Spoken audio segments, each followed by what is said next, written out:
All right. Welcome back to Grimerica Outlawed. We have Michael Wann back in the house. He's the Matrix Mind Magic Decoder, the Synchromystic Sasquanian Natural Astrologer. His some of his work is at mkwann, that's mikwan.gumroad.com, and his YouTube is at Susquehanna Alchemy. Susquehanna. Susquehanna. I keep getting that syllable mixed up there. Susquehanna Alchemy. And is there any other links you want me to mention right up front here, or? The YouTube is probably the best one for current content, and then the Gumroad is a course, which maybe we'll talk a little bit about in the back end of our conversation tonight. Yeah, for sure. Yeah. So yeah, I mean, you kind of intrigued me. It's been a while. We wanted to see where you're at too and what you've been up to, but definitely if you've been doing some sort of synchromystic decoding on the current events, I mean, we're always blown away by everything that's happening these days, and I'm trying not to get dragged in emotionally with stuff. So where do you want to start? Do you want to start with kind of like some current events symbolism type stuff, or is that getting too deep? Yeah, well, actually no, let's I like to lay the foundation, or at least the foundation which I stand upon, because you made a very good point about not wanting to become emotionally drawn into the stuff, but then at the same time, like it's magnetizing, like it pulls you in. And so I always like to remind whenever I do a presentation is like, well, the foundation is, this is a big old friggin' mystery. Like, what you call it, a mystery or a dream. Like, we don't know where this place is. Like, there's lots of stories. I don't know what being alive is, but I know that I'm here. I know that I'm linked to this body. And outside of that, there's nothing really, you can't get too certain. And that can be a little bit unnerving for a lot of people, understandably. And that's why the desire is to come up with a story, whether it's like, something really out there, or like, the religious story or the scientific story. But if you have the courage to accept the fact that it is a mystery and that we don't know that answer, it allows you to explore a lot of this information and a lot of what's being presented before us. One, without limiting it to like, well, this means this. And then by not limiting it, you're also opening it up to, well, there's a whole lot more that what this could point to. I mean, it's the whole sort of, what is it called? The Schrodinger's cat. Like, we haven't opened it up. If we don't need to answer a question, well, then I think that we shouldn't have to answer it, or it's beneficial not to. So I'm going to go into a lot of detail with some of the events that have unfolded.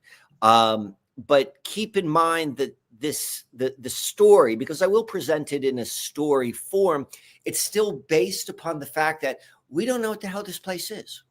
We don't know what this place is. And if you can hold that, well, then it becomes a whole lot easier to navigate it, just as you said, without that emotional charge, because it certainly seems that whoever the orchestrators are, I don't know who they are, they really want you to get emotionally charged. But if you can do it without the emotional charge, well, then something else happens. They want you on one side or the other. I mean, a friend of mine, just for one of the main things you're going to talk about tonight, one of my friends asked me what I thought happened, and I'm like, I really don't know. I mean, I really don't know what happened that night. I'm getting sort of conflicting reports and evidence and stuff. So I really don't know. So, but they really want us to pick a side. I mean, in some topics, if you don't pick a side, that's considered, like, neutrality is actually considered, what do they call it? Offensive? Yeah. It's and that's, I think that's a really valid point. When you like, and what kind of like supports that, whenever there is like a really outwardly understood dictatorship in terms of a government, one of the things which seems to always be important in those dictatorships is that there's 100% turnout in the vote. Like, we need to get you involved with this. That's definitely part of the way that the matrix is maintained, is to get people involved within it. So to be able to, and then the flip side would be for the people who want to completely ignore it. But if you can find that space between, I'm paying attention, if I don't have to make that decision, I'm not going to. And that's why I think grammar, or the way we use language, is so important, because we can be very clear. Like, this is what I know is what's been presented to me. And I also know that these are theories that have been presented to me. But if I don't necessarily have to go and decide and choose, well, then that's a really solid ground when going into this fun house. You're muted, G. Thanks, buddy. Yeah, Darren and I were talking about on one of our roundups, because we were bringing up some of the synchro. I guess you call it synchromystic symbolism with Charlie Kirk's thing, and we're like, how is this even possible? Like from a human perspective, like it really feels like some of the stuff is just beyond our capability, or to orchestrate. Some of this stuff seems like it's orchestrated at a higher level than we can even imagine. Yeah. So should we like start to lean in on this? Yeah. So I want to, the background I'd like to give is, just from my own sort of like journey as a guy who likes to share stories online. I'll go in waves, and sometimes I'll get like really into a topic, and then I'll put out a lot of content, then I'll disappear for a little bit. And it's for a variety of reasons. And I had, for the most part, been like maybe disappeared for the past year or so, maybe putting out a couple things here and there, but most of it was the content I had been putting out had been like immensely personal, like telling the stories of what I've been doing and how it's been like all synchronistic. So that being said, this summer, I started to get back into the swing again. Of looking at public stories from like this narrative or storytelling perspective. And where I was first drawn in was this year's Burning Man. All right. That's where this really, the Charlie Kirk, or Charlie Church, I just like to call it that. It depersonalizes it. Where the rubber first meets the road. So before I get into that, is there like any thoughts? Yeah. What about like the Burning Man, or like opinions? What about the floods? Because I've been looking forward to talking to you about this, like what you call, occulted rituals. Oh, fudge. I forgot that I did the floods too. Like, I mean, it's all kind of blending in. So yes, so a lot of what I had been doing over the past 2 years, I participated in something which I called a River and Stars cosmic sort of ceremony, where I was taking, really inspired by a book which was called A Story Waiting to Pierce You, where I took, not by myself, but with a bunch of other people as well, water from the Susquehanna River, and going to different places on the Susquehanna River, and then going to other rivers that correspond both geologically, historically to it, and then more what's called water weaving, like blending the water, and then on a starboard, which is like a tool which I invented, which is a way to reflect down where all of the celestial bodies are in a given moment in the sky, replicating it on the ground, like an as above, so below, river and stars sort of thing. And there was just like a drive to do that from this book. As I said, The Story Waiting to Pierce You, because it spoke to me in very personal ways. I'm like, well, I ain't got nothing else going on, and this seems to be more real than anything else which is happening. So I did that, and that took place. What was it? Maybe 2024. It began at the whatever they call it, the Great American Eclipse. I think it was 2024. Yeah, that was April. I think April 4th or April 8th. It was April 8th. So after completing that, like the completion of that was Asheville, North Carolina, on the French Broad River. And then if you recall the whole Asheville, what happened in Asheville from the hurricane and the floods, and then I like started getting deep into like cause and effect. Like, I'm not exactly saying that like there is a direct correlation between what I had participated in, but the intention from the very beginning, which came from this book, which was to consecrate the land for a new destiny, without any definition of what consecrating would be or what a new destiny was, is like, all right, well, this makes as much sense to me as anything else. And then to start to see these, like, you know, these events. So I went into the Asheville thing, and that was really interesting. It was a year ago. I didn't remember the details, but that got really deep into like the UN and climate change and what was at Asheville, all this sort of stuff. And then the flooding in Texas happened. So that might have been like 9 months later. And there were other connections. There were other connections which really tied in personally to both me being like in Austin, because it was outside of Austin, with rivers, and then also particularly as it relates to the eclipse, because where it took place, like, so I began that River and Stars thing on the eclipse, very, very specifically at a very specific location, selected for its eclipse on the river. And there was a NASA event held where that big Texas flood, where all the people were drowned. And so that was like the connection point. Like, I had already started this process of linking in this River and Stars event and some sort of cause and effect and rivers and floods and all of this. And then it happened again in Texas. And admittedly, like, a lot of people did not like to hear this sort of stuff, because they're emotionally tied to it. Like, they got pissed off because they're like, are you trying to imply that you caused it? I'm like, no, I'm not trying to imply that. You can't talk about stuff like this because, like, young people died and, like, you're not being sensitive. I'm like, yeah, that's true. But, you know, people are dying all the time, and I'm not trying to be insensitive. And obviously, if it was a loved one of mine, like, I get it. But, like, this is the world we live in. Like, we're all now commentators. So it's like, you know, that's what social media was. But if you could begin to, like, get past that, and you looked at the data points which I brought up, like, it's again, like, as I said, I'm not certain what this place is. I do a very conscious effort of understanding the principles of how this realm works.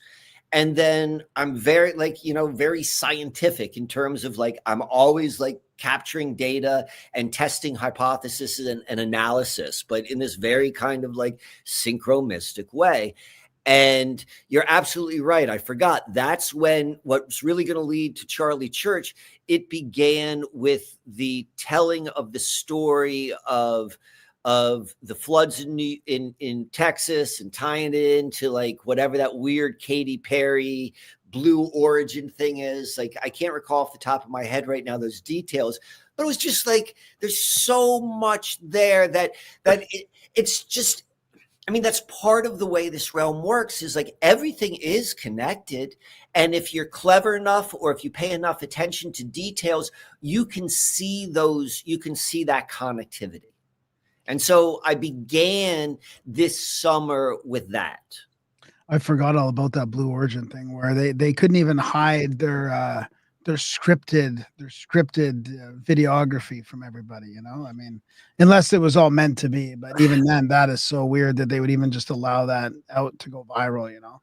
Exactly. And that's like one of those things. It's like, well, you can't necessarily go and say, like, oh, they meant to be it, or this was a mistake, look how sloppy they are. All you could say is, like, this happened and this is ridiculous. Yeah, exactly. So what happened to Burning Man then? All right. So really the previous, and we're getting to it. You know what the Day of the Dead is? Yeah. Okay. So we're coming up to it. So the Day of the Dead kind of corresponds with like Halloween or Samhain. And what it really comes back to is the recognition of the sun's, like, cycle. And so the sun cycle is understood from us on Earth, you know, whatever the hell the sun is, whatever the hell the Earth is. What we do know is it's a predictable cycle, and it's a circle. So there's no beginning or end, but the parts which are identifiable are the equinoxes and the solstices. And then there are midpoints between the equinoxes and the solstices. And these midpoints are, they're the traditional holy days or holidays of the cultures which they told us came before us. So Samhain is one of those. It's a Samhain or Day of the Dead or Halloween. And it's linked to the midpoint between the autumnal equinox and the winter solstice.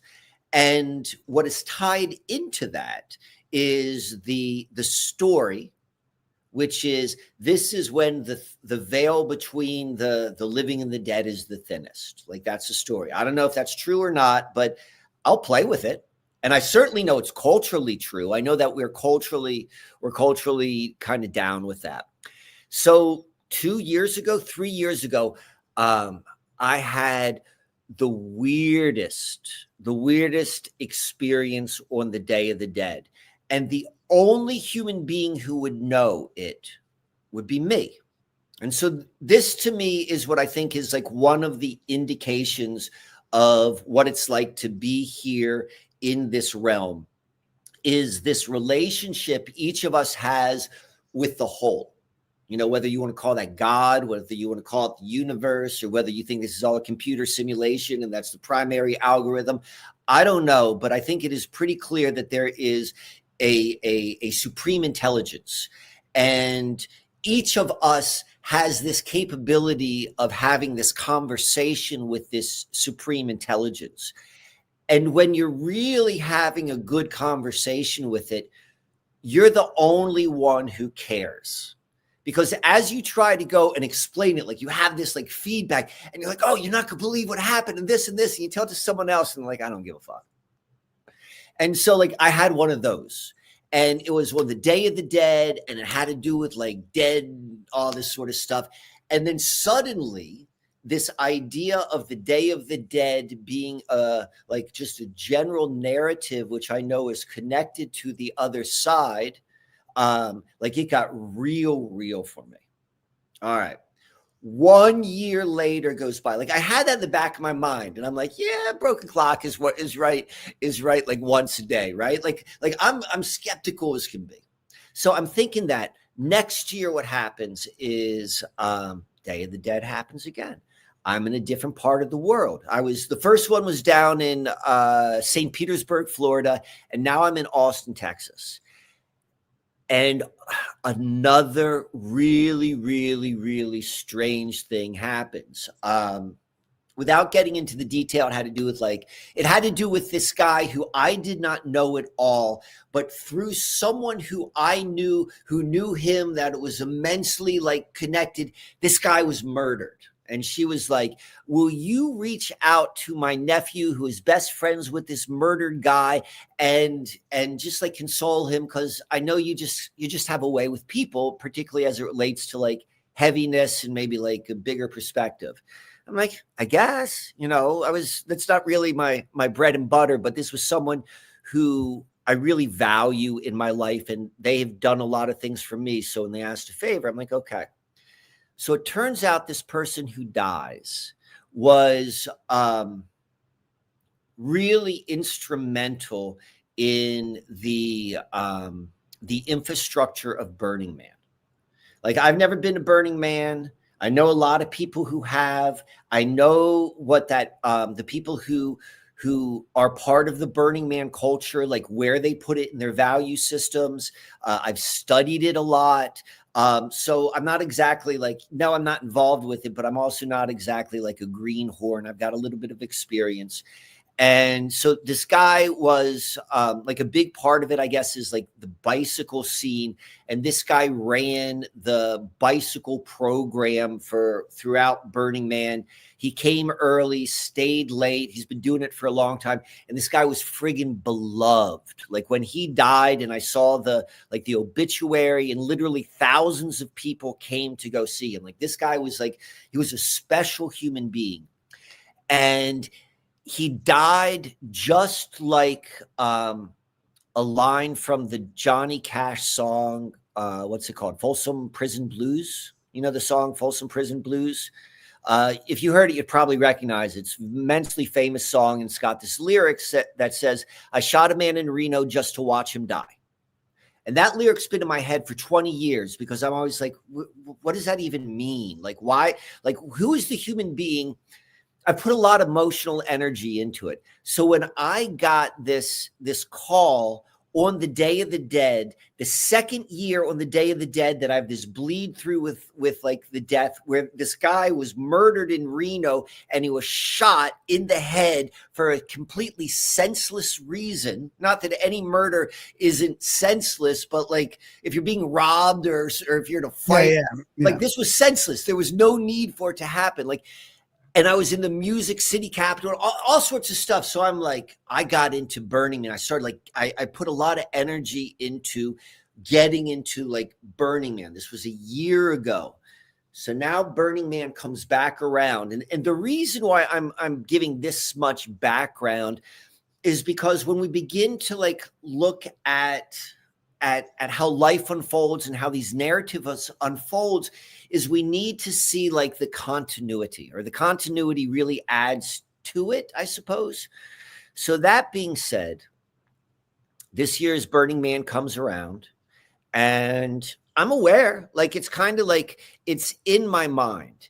And what I'm really, one of the things which I am aware of with Burning Man is that, one, it is an immensely high concentration of some of the most creative people on earth. Two, there's a shitload of drugs going on. Three, they are in the wilderness. They're in the desert. Like all of these things that four, like a lot of understanding of esoteric, magical, occultic practices are built in there. Like this is like five. This is directly connected to technology, Silicon Valley, all of that. Like I know these ingredients. I understand enough about like esoteric ritual and culture and all that sort of stuff that I'm like, this is highly, whether an individual who goes there is consciously aware of what they're participating in or not, like I know it's a container, and I know it there's is. There's also the part that you might appreciate about it too, the disassociation from our matrix right now, like the free economy kind of thing, like that sort of operating outside of our system, right?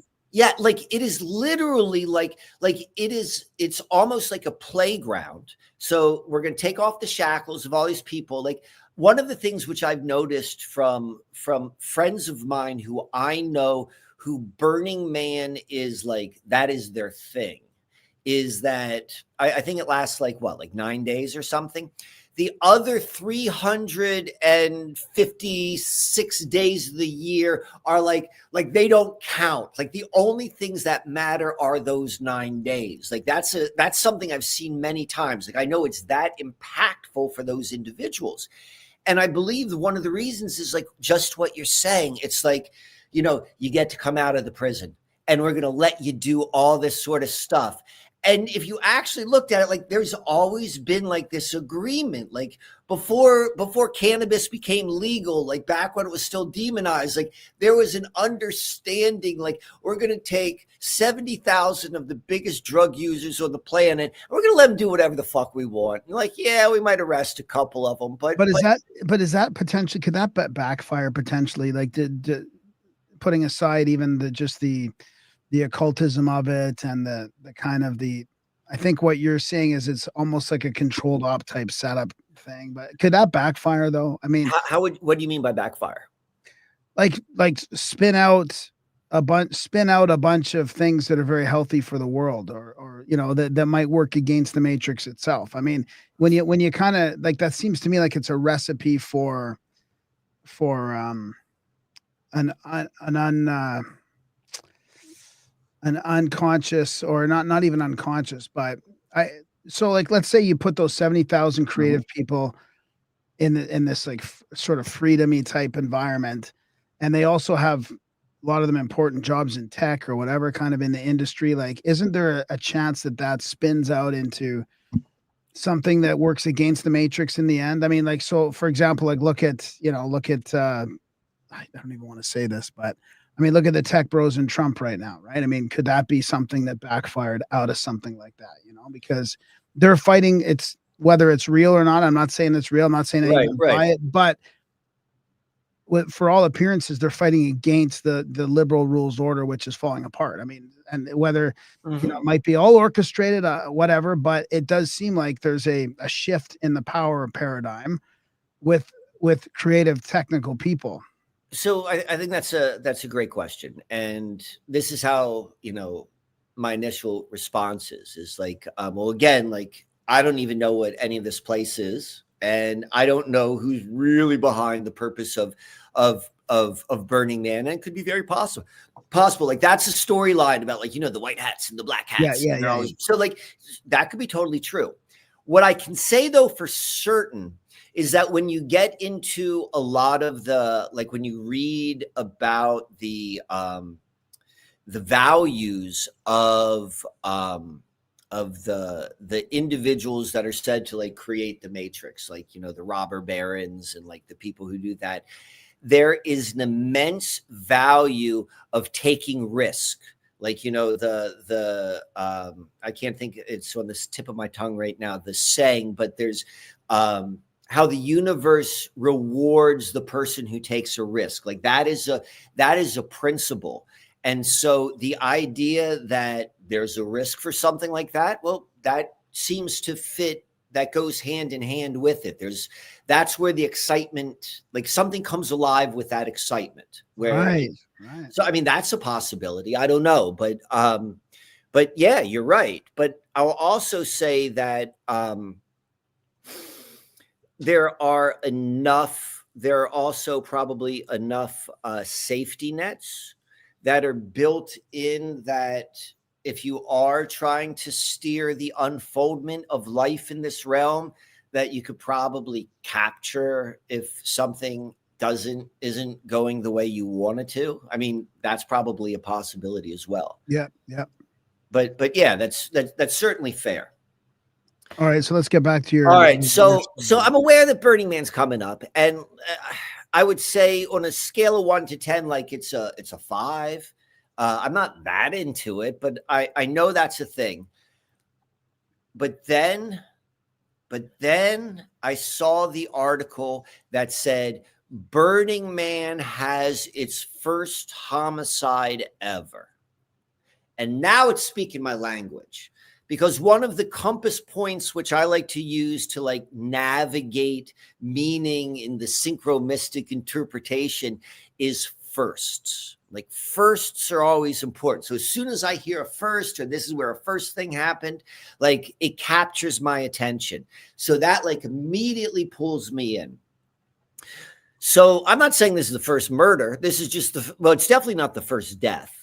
But it's at least the first publicly expressed murder, that homicide that came around with Burning Man. And it came with attention. And what the tension is like, we don't know who did this, and we don't know who the person was who was murdered. So like that's part of it. We talked about this in the beginning of the tweaking of the emotionality. The majority of mainstream reality isn't paying attention to Burning Man. But what I will say is like the people who are part of Burning Man culture, like this was probably a pretty big deal. And this is coming on the heels of what I saw as a really, really strange murder from an infrastructure person from Burning Man from the previous year.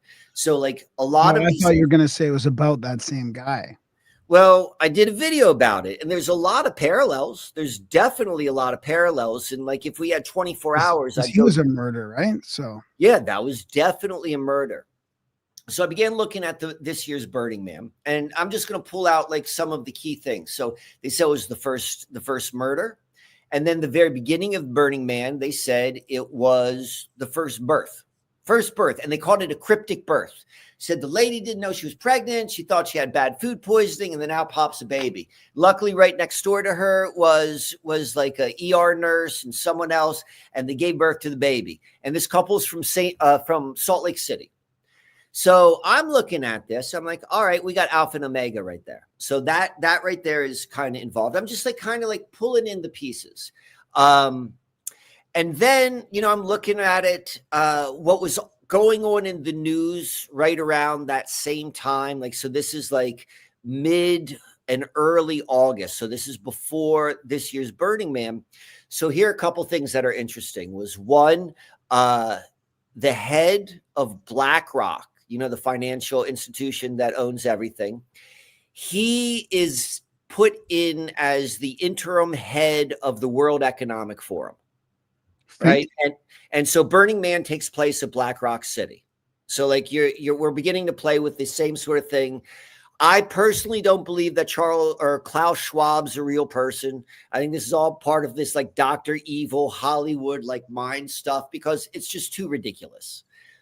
Maybe he's real, maybe not. I don't know. But that's at least been my take. And so when I see BlackRock and the guy takes over Klaus Schwab, so I'm like, all right, that's kind of interesting. And then, so that was building up into it. And there was also, if you recall, this was a big story in the United States. I don't know how big it was outside of the United States, but there was this like really beautiful young Ukrainian girl who was horribly stabbed in the neck, like in Charlotte, North Carolina. That was like a week before. And then a week before it, there was a shooting at a Catholic school in Minneapolis by a trans woman.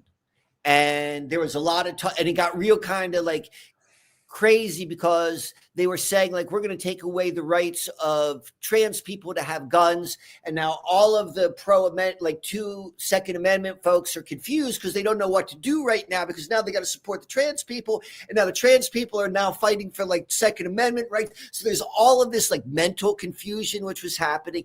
All of this is like in the backdrop of the collective mind. So all of this is going on. And so now and then in the astrological world, right in the middle of this, on August 29th, it was said, and we're going to come back to this, but I'm just going to mention it right now, is that Pluto is going out of bounds. All right. What's that mean, out of bounds? That's why we're going to have to come back to it, and that to me is what I think what makes the most amount of sense of someone who is who's fluent in astrology, who's fluent in conspiracy, who's fluent in like secret ritual. Like, this is what it's about. This is what all of this shit I think is really about. But we're going to come back to that. That's right in the middle of it. So that happens on the 29th. The next day, the guy dies or is murdered. And it says that his murder happened 15 minutes after the burning of the effigy. Now, Burning Man is also tied to these ancient sort of like these cultural sort of what we would call like a pagan rite, like what Samhain would be, or Beltane or something like that. So we've got that. And the one thing which they did say about this guy was that his throat was slit. He was found in a pool of blood. So now we've got the Ukrainian who got like stabbed in the neck. And now we got this guy who was like gruesomely found in a pool of blood, and his neck was cut.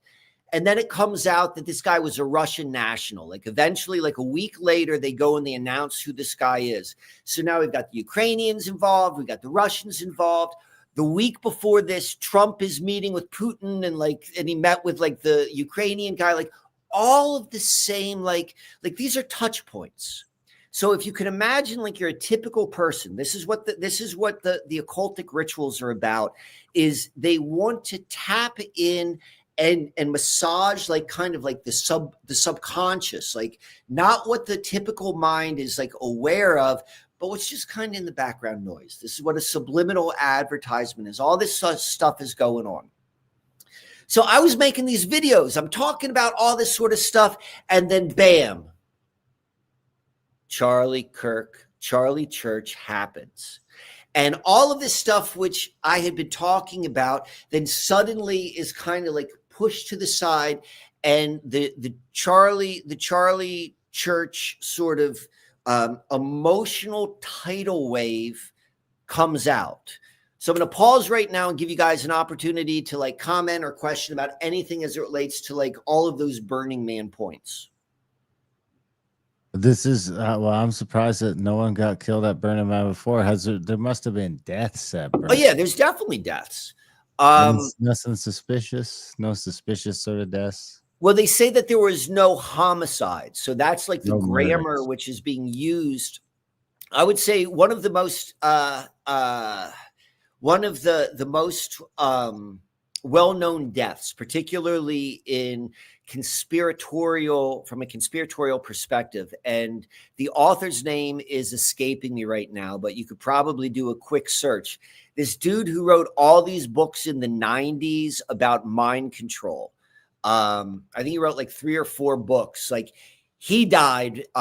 He supposedly like got an injury at Burning Man, and then 3 days afterwards, he got like an infection and died. And everyone thought that he was murdered because of all of his books on mind control. Some of the best, like the books that really helped me first understand like how the whole game works. Like, that's a pretty well publicized death from Burning Man. I want to say a handful of years ago, like someone ran into the burning effigy, and like, you know, the story is like he killed himself. Like, so there's definitely deaths. Well, this one was different. This was a homicide. And it was sort of publicized. So, yes. Yeah. It was tweaked, and they kept in every article, it was like found in a pool of blood. That was the phrase they used, a pool of blood, which is like, it has biblical implications, that phrase, particularly from the book of Revelations, which, you know, is what I think this is all kind of like trying to add into the collective consciousness, is this like creating and holding in one's consciousness this like, well, this is it. This is the time of the apocalypse. You know, it's hitting all of it's ticking all the marks.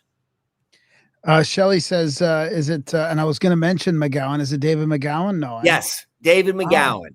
Wow. He died. His death is attributed from an injury that happened in Burning Man. Wow. I didn't know that.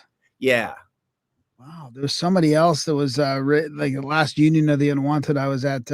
Wheezy was there, and he's a huge David McGowan researcher. He was talking about McGowan quite a bit. That dude is awesome. I love, like, particularly all of his Laurel Canyon work. Yeah. And Buddy ran into the fire a few years ago, right? In 2017, Buddy. Yeah, like that. I remember that as a story. Like, I've been following like the burning, like it's been on my periphery because I know it is such a potent container. It says that, so I wonder if it says 2024, there was a death on opening day that is still under investigation. Oh, it says updated. Found dead, burning around, unresponsive. Doesn't say though. Doesn't say what happened. Yeah, I mean, you'd think with all the sort of. Oh yeah, I'm surprised people aren't getting like killed all the time. People just tweaking out and just like freaking out, maybe choking someone out with a pillow or something like that. Yeah, just choking someone out with a pillow. More pillow deaths than anywhere else. That's right. All right, let me see. All right, am I able to pull up something and show it? Yeah, sure. How do I do that? There should be a plus little screen icon in the bottom. There's let me try this one. You click on that, share screen. No, that's not it. Let me see if this works. We should have studio chat. No. Bottom middle. There should be a plus. Oh, there it is. I got it. Yeah. Okay. Slides, PDFs, image file, share screen. Let me try that one. Window. All right, here we go. There we go. Okay, you see this right here? So this is up? Yep. So are we ready to transition to Charlie Church? Yeah. Yep. All right. And so how do I want to go and position this?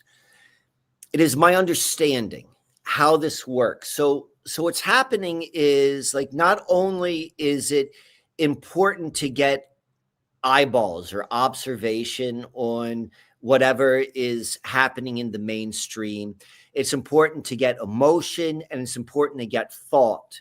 And ultimately, like, let's just call it energy for lack of a better word. They call it loosh sometimes. All of this loosh goes somewhere. And so what I'm going to go and demonstrate now is how there was like all of this kind of like other corresponding events, which also had a lot of emotionality tied to it, but not nearly the Charlie Church stuff. So this is a little map right here where I'm going to just tie in where we can see all of these stories that are seemingly like disconnected. But if we can imagine them as from subconscious or subliminal sort of interconnection, that all of the loosh, all of this emotional energy is being cascaded together. All right. So we got in the center right here, we've got Charlie Church, shot right outside of Salt Lake City. And the story is that that this guy, Tyler Robinson, who himself is not a trans man, but he's in a relationship with a trans woman, let's say. And also, what's been pointed out from the very beginning, particularly from people who've been interested in this, is the fact that Tyler has a very, very significant Freemasonic connotation. It's a double entendre, if you will. Okay. All right. So now so this is a web. So the web means is like there's not necessarily a starting point. We just got to jump right in, and then we're just going to go and kind of go around the web. So the Catholic school shooting, this happened on 8/27. This is the same day as the crypto birth that happened from the couple from Salt Lake City. It was in Minneapolis, and that school just also happened to be founded on September 10th, though 102 years earlier. And this shooter's name is Robin Westman. So this shooter is Tyler Robinson, and we've got this Robin connection. Okay. We could go back, we could go deep into the Robin, but we'll just like recognize that is a phonetic link. It's a phonetic link, whether it's Robin and Steelin, whether it's a Robin bird. We don't necessarily need to go there right now. And Robin Westman is a trans woman. So now we've got another trans connection. And most interestingly is Robin Westman is another name embedded within it, has a very strong Masonic implication. Well, West man even is a pretty important word, right? Man of the West, West man. Exactly. So the Tyler, so Tyler refers to the officer who guards the door of the lodge. And then the West man, it's not quite as like direct, but it's a strong connection. The senior warden, who I believe is like the second highest rank within a lodge, is considered the guardian of the West Gate.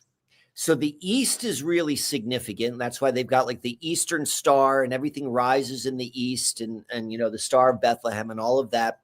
And then the West represents like darkness and ignorance and all that other sort of stuff. And this guy, the senior warden, who is the West man, he guards the West.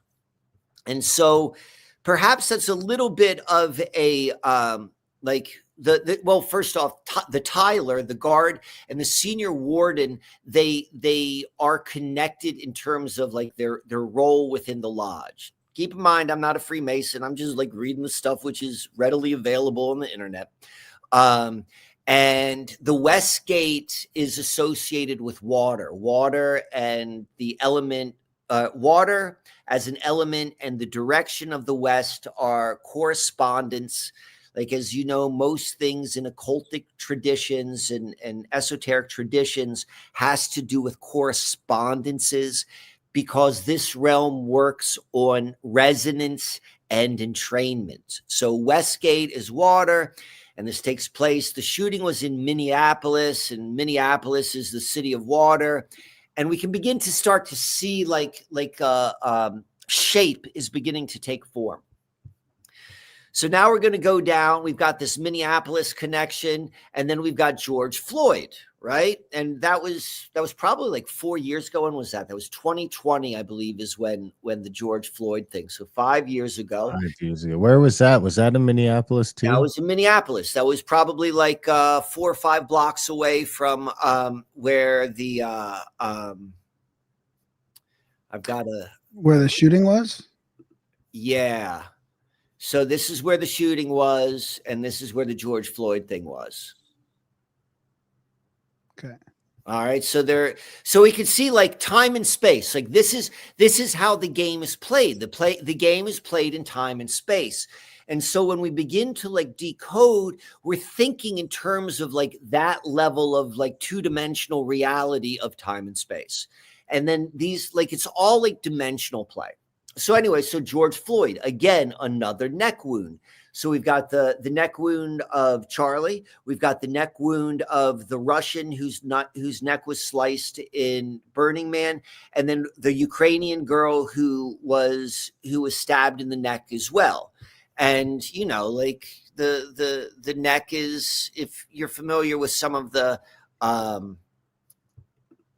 the Freemasonic sort of symbology, like the guarding the neck and like the slicing of the neck. And it's also within Mormonism, like the symbols of the neck, without even getting into an interpretation like that. That's just a key symbol. So we've got like George Floyd, death by neck. We've got the Minneapolis. We've got the George Floyd neck wound happened exactly 1923 days apart from the Burning Man guy, which is the year of the Catholic school. And you begin to see this relationship between all of these events, which the connections are just like, they're on the periphery. They're on the periphery. And it's important that they remain on the periphery, because when it remains on the periphery, it's absorbed by the subconscious. Yes. But it's not necessarily like analyzed. Like that's not waking people. It's not necessarily waking people up consciously. Right. Like it doesn't seem like anything. So I want to go and show this other thing, because this like cracked me up. So, all right. So this here is the Robin Westman right here, shooter of the Catholic school. And then this here is Tyler Robinson, the supposed shooter of the supposed shooting in Oregon, or in Utah, excuse me. So I'm looking at these guys and I'm like, I've seen them before. And I've seen these characters, I've seen these archetypes play out in 1999. So this is Robin, and I know this chin, because Dylan from Columbine had the same friggin' chin. Yep. And then his co-shooter, Eric, Dylan and Tyler, they have an uncanny similarity. And if you've ever seen, like when they do a reboot, like I think they just did Eric and Tyler have this. Eric and Tyler, yes, you could see they have this like connection, and it's like, it's no different than what they do with TV and movies. Like when they like rewrite the story, they just released like a Freaky Friday reboot this year. And they kind of have the characters look like the previous characters, but they're a little bit different, and they're playing into certain archetypes. I swear to God, we're in an alien RPG. I mean, I really feel like we're the characters in an RPG, and somebody else is in control, and they're just trying to put, like, one of their goals is to put all these little hidden connections in there, and they get their points or they get their level ups because they've put so many things in there. I mean, it really feels like we're just in a game. Without a doubt. And this is why, like I was saying in the beginning, it's like, it's